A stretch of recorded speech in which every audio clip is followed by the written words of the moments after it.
Oui, les deux, c'était juste insuffisant. On a été insuffisant de bout en bout. Par à coup, c'était pas trop mal, mais insuffisant dans tout, et je m'inclus largement dans ce constat d'insuffisance. Nos entrants étaient insuffisants, pas bons. Ceux qui ont démarré, pas l'énergie et le courage nécessaire d'aller très très vite mettre l'attention sur le but adverse. Donc voilà, plein de choses qui étaient en dessous de ce qui était nécessaire pour remporter ce match-là. Et c'est ce constat-là qu'on doit faire maintenant. Il faudra se remettre en cause et puis repartir au travail à partir de lundi pour faire mieux dans ce genre de match, parce qu'on a vécu un scénario similaire face à Guingamp. Et aujourd'hui, on s'en sort bien sur les 20 dernières minutes de ne pas encaisser un contre. Voilà, on avance à petits pas, et ces petits pas sont probablement trop petits pour qu'on soit détendu et relâché. Physiquement, j'ai le sentiment que l'équipe avait un peu pioché, non, c'est pas vrai. Ouais, non, non, non, je suis d'accord. La fin de match n'est pas bonne au niveau athlétique. En ayant fait tous ces changements, on est en droit de penser qu'on doit retrouver un boost énergétique dans ce secteur-là.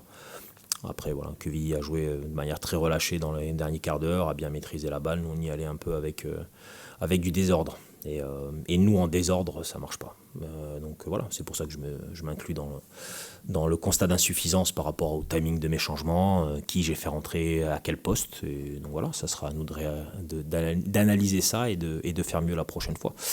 À charge pour les joueurs de prendre leurs responsabilités sur les performances individuelles aussi. Voilà.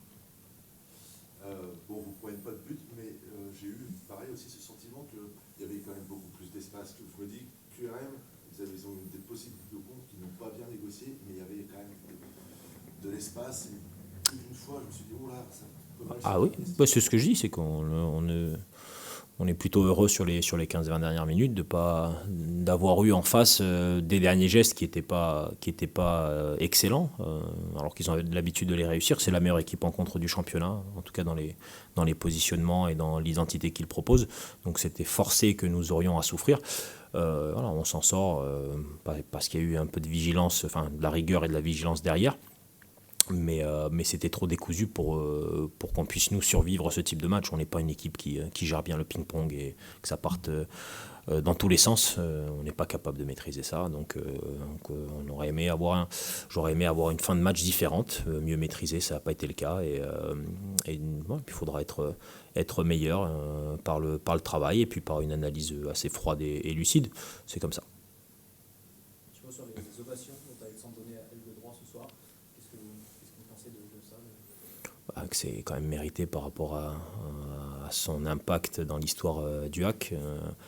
Je pense que c'est très important de valoriser des joueurs qui passent beaucoup d'années dans des clubs, qui s'imprègnent et qui écrivent l'histoire d'un club à ce point-là. Donc je trouve que c'est la moindre des choses par rapport à lui et par rapport à ce qu'il a apporté. Donc très heureux de cet hommage.